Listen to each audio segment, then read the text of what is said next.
Thank you for being here, and thank you for being here at the very last session on a Saturday afternoon. I appreciate seeing so many faces.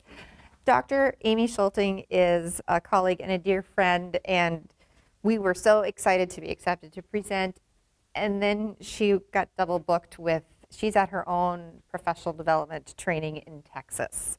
So we worked together to kind of revamp our presentation a little bit, and her piece will all come at one time. I have a recording of her section of our presentation.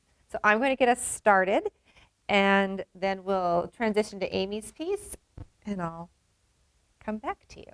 So what I want to talk about today is how we need to improve and how Amy and I are working to improve dyslexia education in teacher preparation.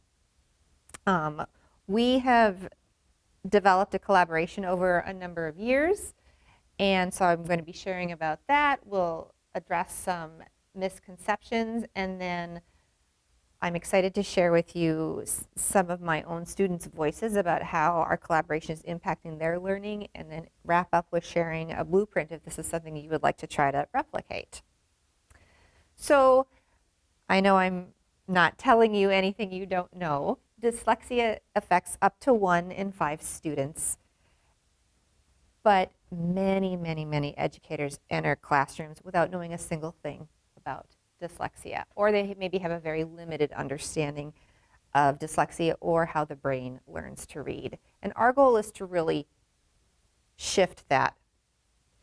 What we don't want to see is we don't want this to keep happening. We don't want this knowledge gap leading to more delayed identification, ineffective instruction, and missed opportunities for students to be successful learners. So I'm going to switch gears here a little bit. Amy will take the next several slides. Her piece is about 10 or 12 minutes. So we've checked the audio. Should be able to do this here.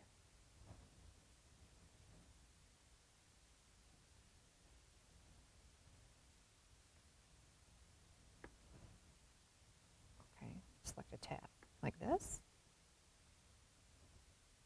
That's not what you're seeing.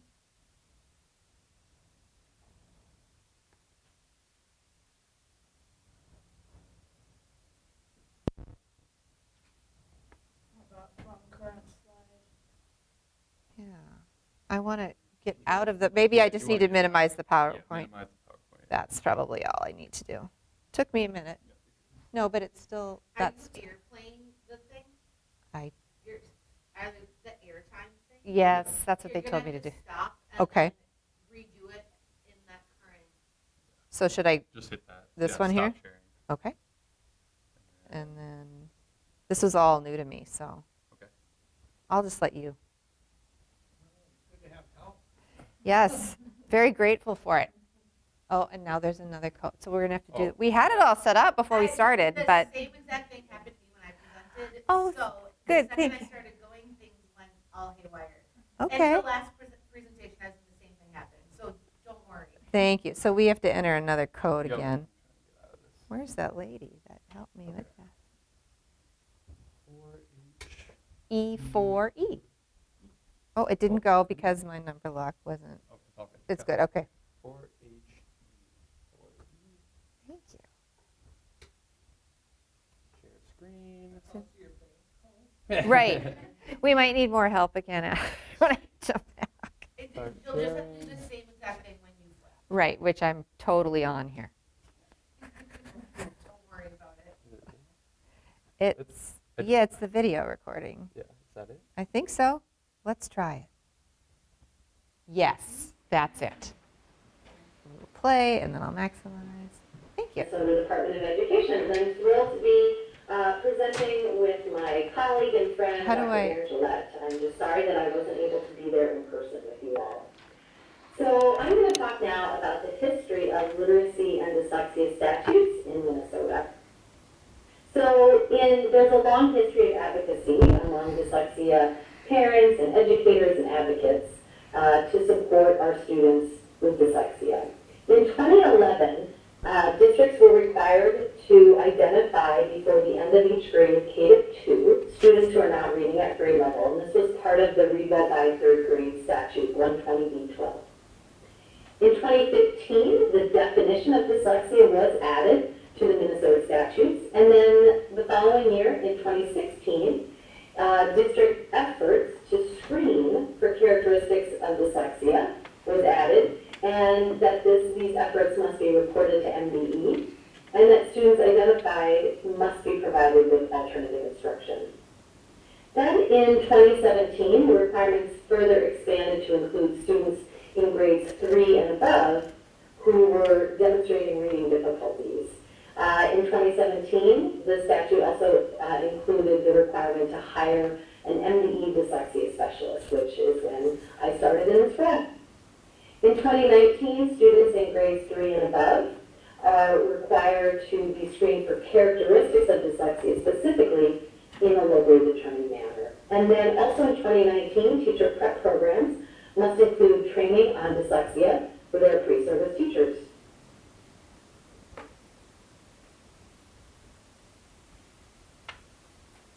Now, dyslexia and teacher preparation programs is our topic today. Teacher preparation programs are uniquely positioned to change the trajectory of our teachers and students who are struggling with dyslexia. But unfortunately, programs often lack explicit instruction on dyslexia and structured literacy, so teachers may not feel as well prepared as they would like to be to support the needs of our struggling readers and our students with characteristics of dyslexia. So Erin, Dr. Erin Gillett and I have developed an ongoing collaboration to address this issue. So the statute that I referenced before is stated here. Minnesota Statute 122A.092, Teacher Preparation Programs. Again, passed in 2019. And it states that board-approved teacher preparation programs for teachers of elementary education, early childhood education, special education, and reading intervention must include instruction on dyslexia, as defined in this other statute listed here. Teacher preparation programs may consult with the Department of Education, including the dyslexia specialist, under another statute section here, 120B.122.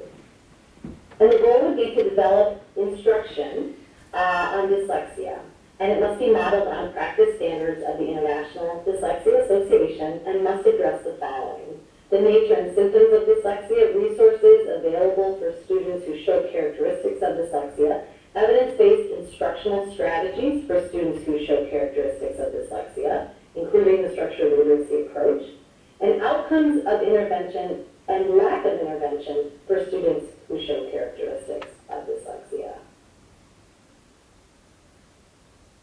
Then, what has happened since is that in 2023, Minnesota passed the READ Act, which is an incredible accomplishment and included a lot of components that will benefit our struggling readers and students with characteristics of dyslexia. So in 2023, with the passage of the READ Act requires universal and dyslexia screening in grades K to 3 times a year, using a screening tool approved by MBE. Students in grades 4 and above who are not at grade level also must be screened for characteristics of dyslexia, and again, using a tool approved by MBE.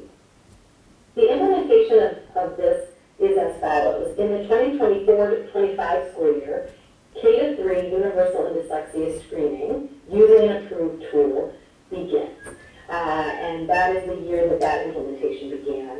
So districts continue to screen students in grades 4 through 12 in a locally determined manner as they have been before.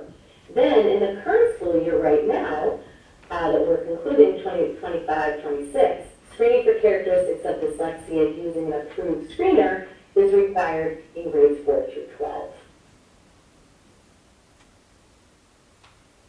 Also, I want to just clarify that the required or the approved screening tools in grades K to 3 include DIBELS as well as FastBridge, and for the grades 4 through 12 in 2025-26, the approved screening tool is CAPI Read Basics. So the collaboration that I have with Dr. Gillett is that I've created videos that I have sent to her that she uses as part of her instructional methods in her coursework. And then typically each semester I will join the class via video call to talk about how the brain learns to read. And so here's just a brief summary of what I share when I visit her classes and talk with her students. So I talk about, first and foremost, the importance of explicit systematic instruction to create neural networks needed for reading. In my video and conversations with students, I talk about these neural networks and call them the reading road. And for students with dyslexia, I talk about how the reading road can feel bumpy or difficult since they have not yet developed word reading accuracy and automaticity. So word reading is effortful, it's bumpy. And when students struggle to recognize and decode words, again, reading is effortful, it's tiring, and that they may avoid or resist. Word reading also, as we know, impacts comprehension because students must focus on the word reading aspect of reading and decoding rather than being able to accurately and automatically read the words so that they can focus their attention on the content and the meaning of the text.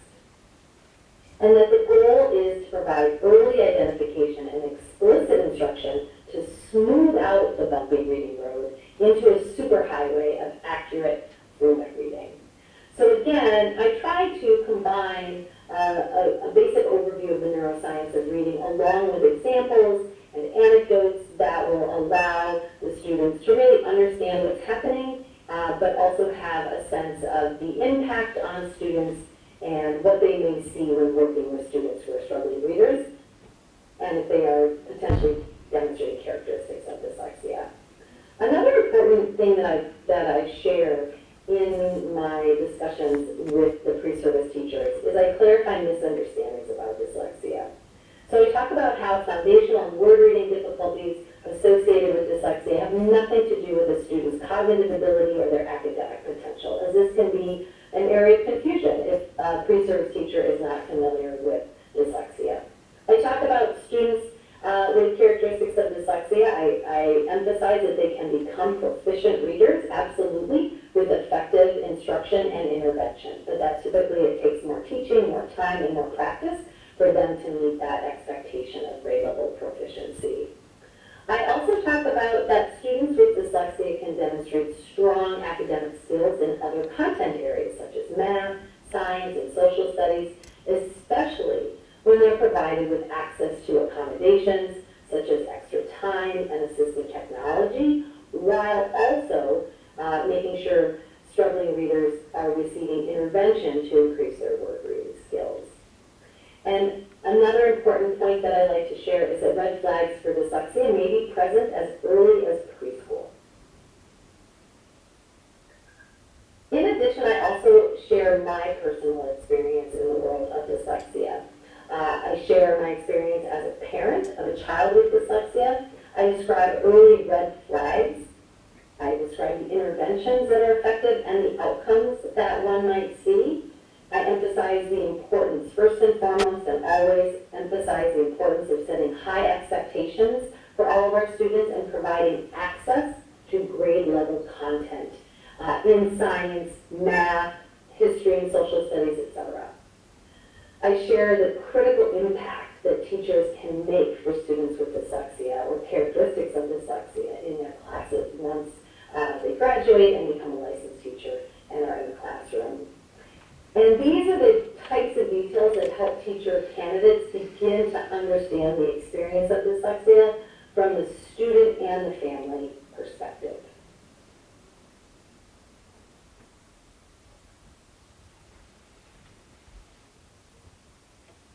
So now I'm going to pass it over again to Dr. Gillett to talk about the changes that she's made in her instruction at MSUM in order to meet the requirement in legislation that passed in 2019. And again, I just want to thank you so much for being here today.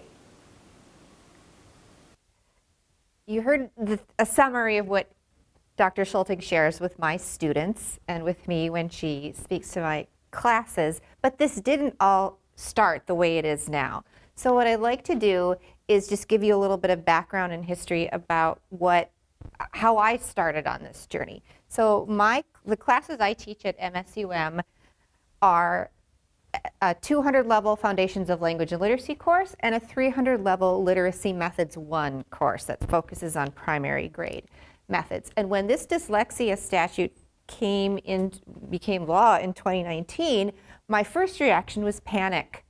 I don't know any of this. I don't know anything about dyslexia, and now the state is telling me I must address these 4 pieces in my courses so my teacher candidates graduate with knowledge. So I better educate myself so I can educate my students. And I had to become comfortable with the discomfort that it's okay to start small. I need to approach this with a growth mindset. Started having conversations with colleagues, and I don't even know how Amy heard my name, but I got an email in 2019 asking me if I'd like to be part of a teacher education cohort to take letters training, and I didn't know what letters training was at that point. So I responded as tell me more, and she explained it. I thought, good, this is good, I need this. And that's how I met Abby and Lisa and Cody and all of the people who I feel like are my people now.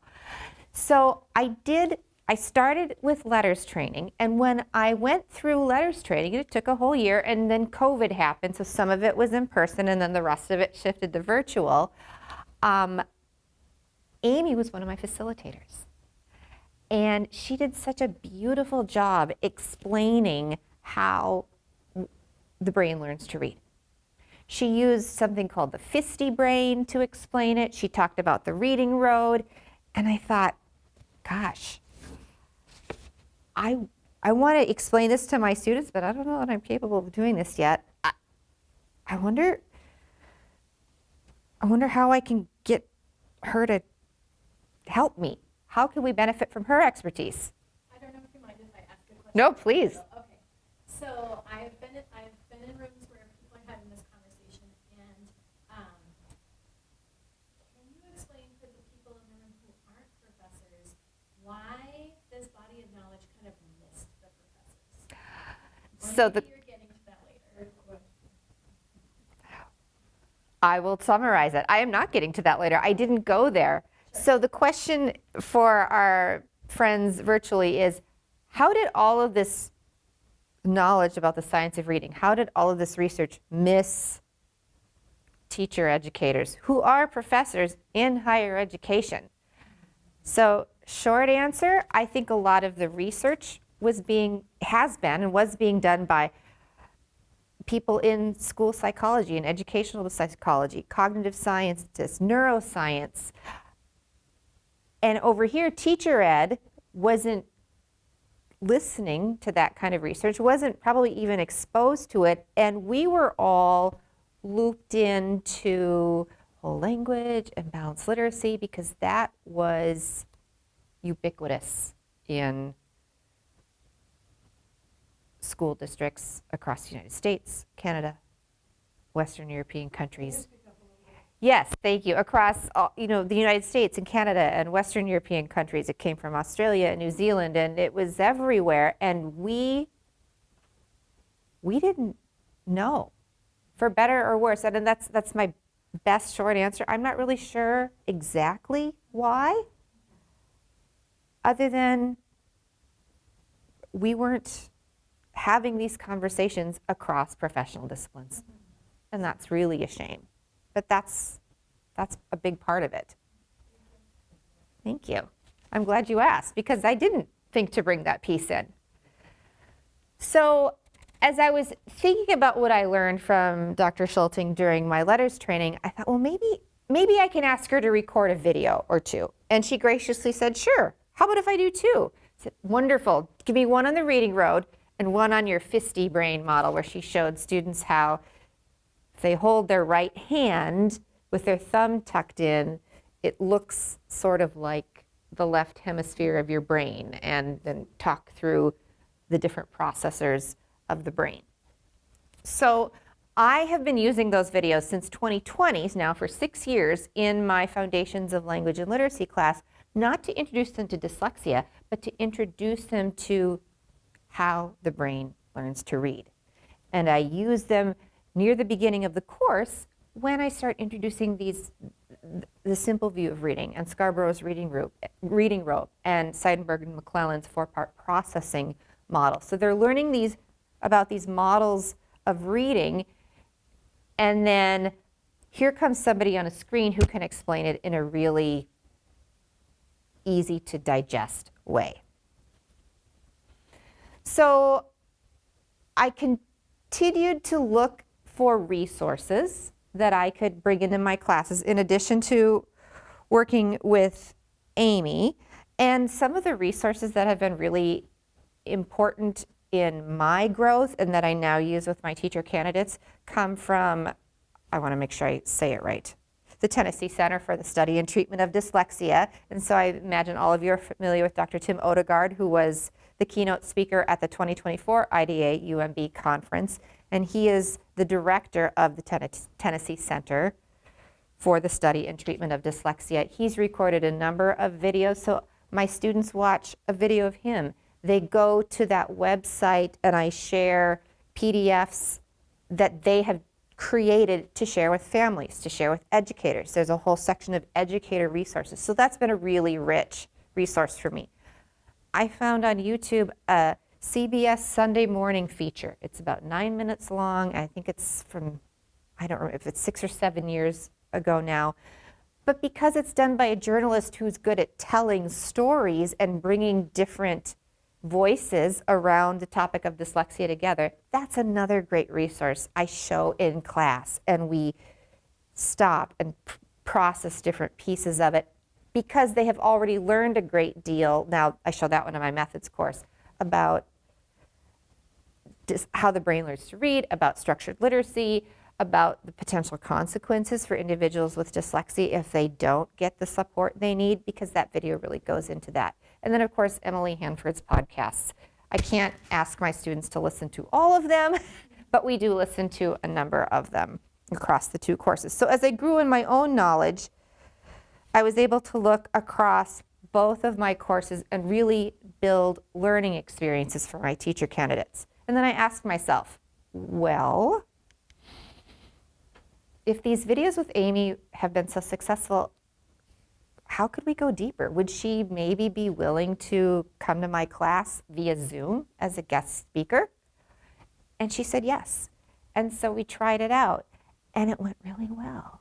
So for several years, I was having Amy Zoom into my 200 level Foundations of Language and Literacy course, about 3/4 of the way into the course, after we had established a lot of this foundational knowledge so that they could hear from somebody with a strong voice and clear experience to then link their learning to what does this mean for individuals with dyslexia. And that has gone well. But as I learned and listened to Amy, and so she would share different things each semester, but similar things like she talked about in a previous slide.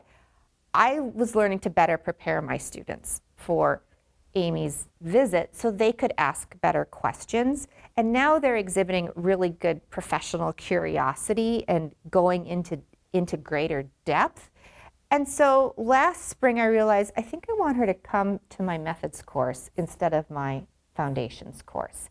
Because by the time students are partway through the methods course, they've established a lot of this foundational knowledge. They're in the field, they're observing teachers, they're planning and teaching their own lessons.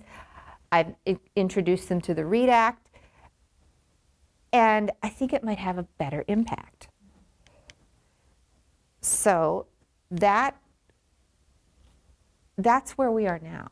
So I used to ask my students for a thoughtful professional response to Dr. Schulting's talk. And some of my students would give me an entire page, and some would give me a paragraph, and some would just share the bullet points they wrote, which is not a thoughtful professional reflection, right? But I have to, sometimes, that's my job to give a better prompt. That wasn't a clear enough prompt. So now, this is what they get this prompt before. Actually, I create a Google Doc and I put all their names on it. And I say, you need to go to this link and write down ask 2 questions that I can share with Dr. Schulting before she comes. And I tell them, she has the link, she's going to look at your questions, and then I also have to say, and this is worth points, because some will forget to do it. This semester, everybody remembered, so that was good.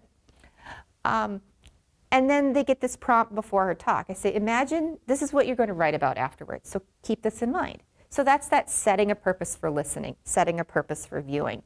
Imagine you and I are sitting down together to chat about Dr. Schulting's presentation. What would you tell me? I'm curious about your general reactions. Did you make connections to your current learning? Were there any new things you learned? Did anything surprise you? Are you making connections to this course? Did she say anything that reminded you of an experience in your own life or someone you know? So much more targeted prompts. And then I say, I expect about a page.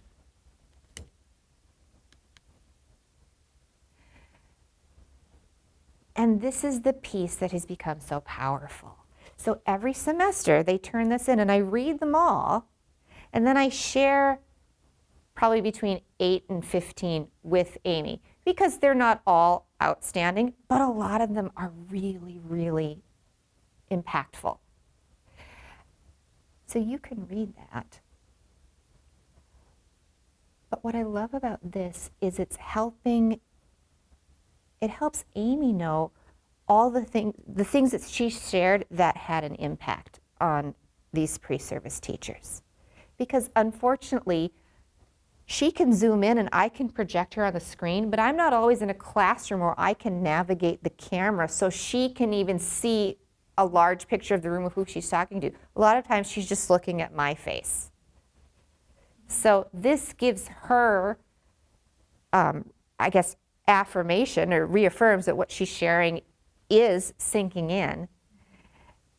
And I just want to share a couple more. I love this one. I'll let you read it.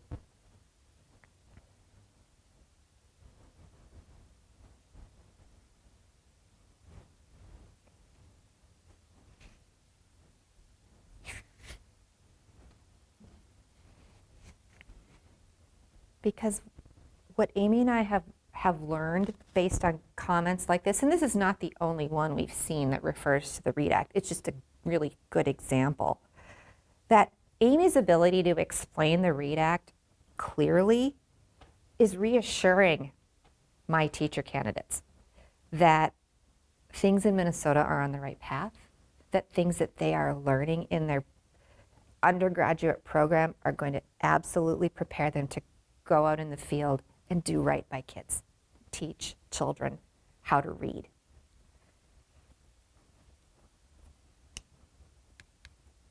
One more.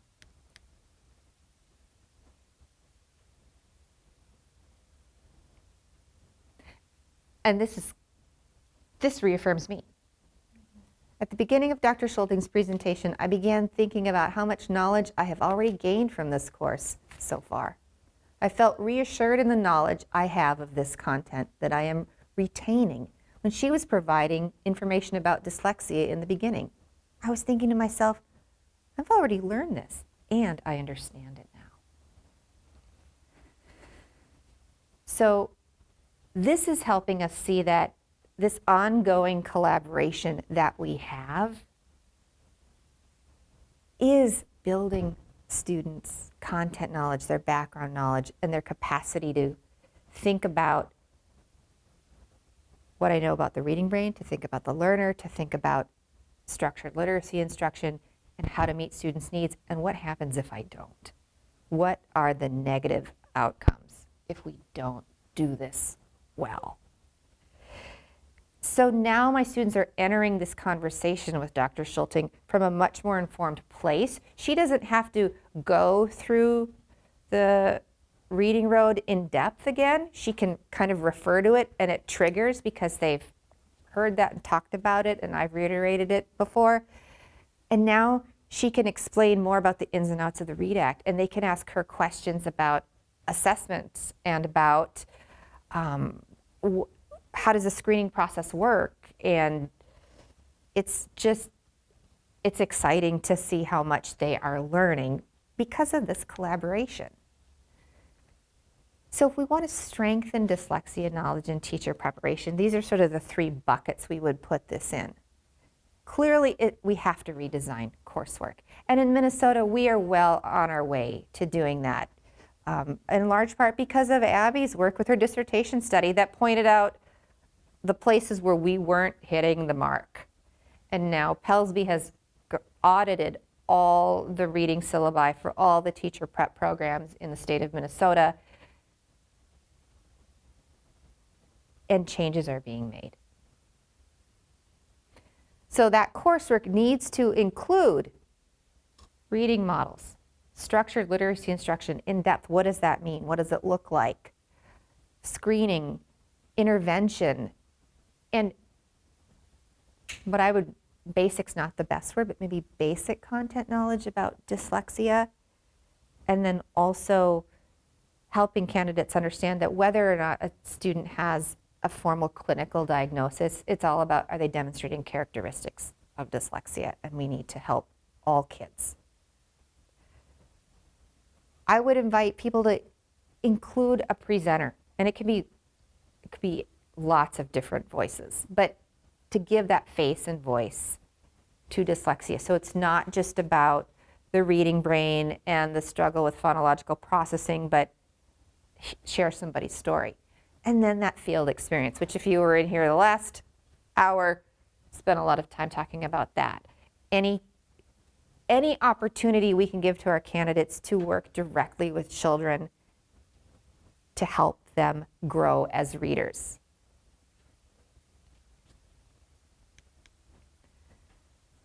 So if we were going to give you, we wanted to give you a blueprint. So if you wanted to try to duplicate or replicate this in your own program, it might look something like this. I think the first thing to do is to identify a speaker. Who do you want to collaborate with? And I don't think the specific voice matters as much as that you bring somebody in who can share a story. It might be a parent advocate, an adult with dyslexia who can share her story, a tutor, a clinical psychologist, the dyslexia specialist from MDE, a local specialist. The thing is, we want the speaker to not only heighten students' awareness and understanding of dyslexia, but to make that real, especially for teacher candidates who are like me, where learning to read for me was sort of like magic. It just clicked for me. It just happened. And when it clicks for you, you have no concept of how hard it is for someone for whom that doesn't click. So when I hear those stories, it makes me even more passionate and more committed to push my students to listen, to understand, because it's our job. That's our job, to teach kids how to read. It's not the parents, it's not the private tutors, it's our job in the schools. But if they haven't ever heard somebody share that struggle, they have no concept of what it's like and what the outcomes are. So they share their story, they share their expertise, and then again, it's my job to prepare, or the higher educator's job, to prepare students beforehand through this rich, deep instruction all, into a course, and then follow up afterwards. Where are you making the connections? What did you learn from listening to our speaker that you can apply in the next time you go into the field? Abby. As you are having these conversations in your university classroom, do you ever have your university students themselves that say, actually, I had this dyslexia? Do they feel empowered to share their own story and that impact? They do. So the question is, have I ever had any of my own students in my courses, college students, say, well, this was me, or I have dyslexia? The answer is yes, but I have yet, but they don't, there hasn't been anybody so far who's had such an intense struggle that they really reveal I don't want to minimize, a compelling or a memorable story. They say, well, I was diagnosed and then I got some support from the special education teacher sometimes, or sometimes it was from a tutor, or sometimes it was from their parents, and now I'm doing better. So over all these years, I haven't had anybody share one of those stories that really kind of hits you in your gut. But I have had students absolutely disclose, and then when they share, whatever they share, they're making connections for all of us who are listening. So that's helpful. So, have you ever had anybody come in and do the walk in the shoes simulation? That's very powerful. That's something I would like to do. So the question is, have I ever had somebody come in and do walking in the shoes of an individual with dyslexia? I have not yet, and I should. I absolutely should. It's one of those things where you get going on your 16 weeks and you've got all these standards you're trying to meet and you're building it all in, and then I haven't remembered to make space for that. I love that suggestion. And I've done it. I mean, I did it when I went to sessions at different conferences, but I haven't brought it into the classroom yet, and I really should.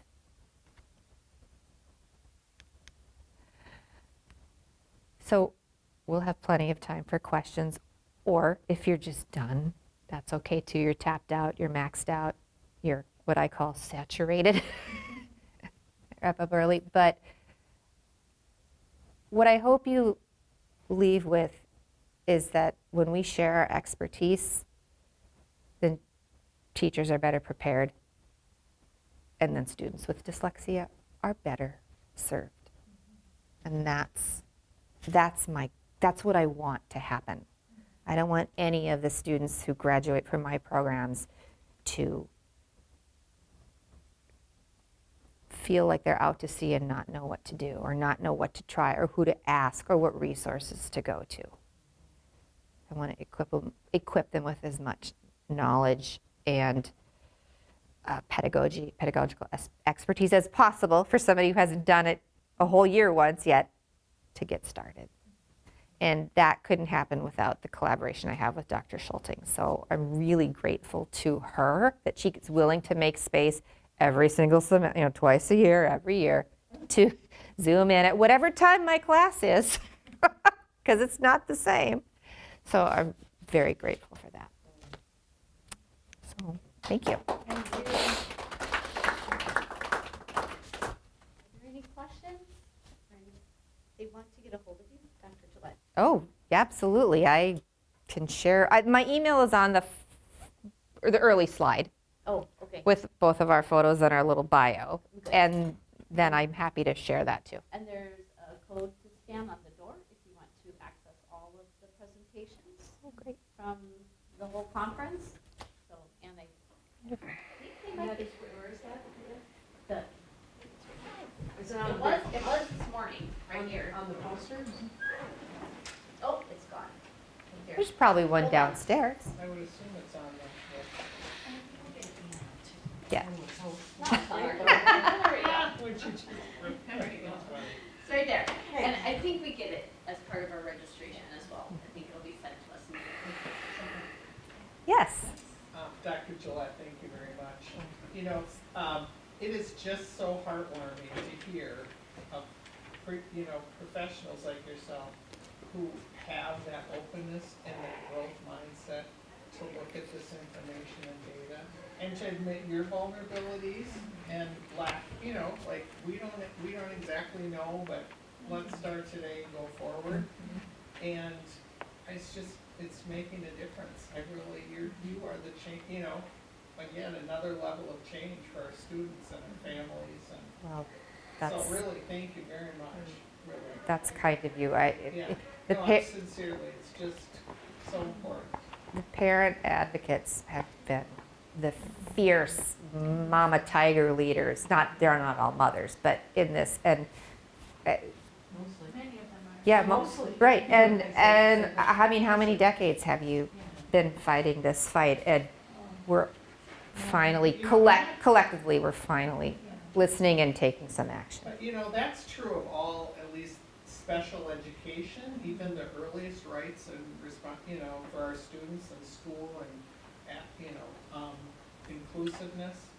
you know, that, I mean, moms are on that mission, and this is, you know, just what you do. I mean, not what everyone does, but some of us. But really, it's just so, it's just thrilling to me. Oh. It's How so many years ago heartwarming. did you start Moms on a Mission?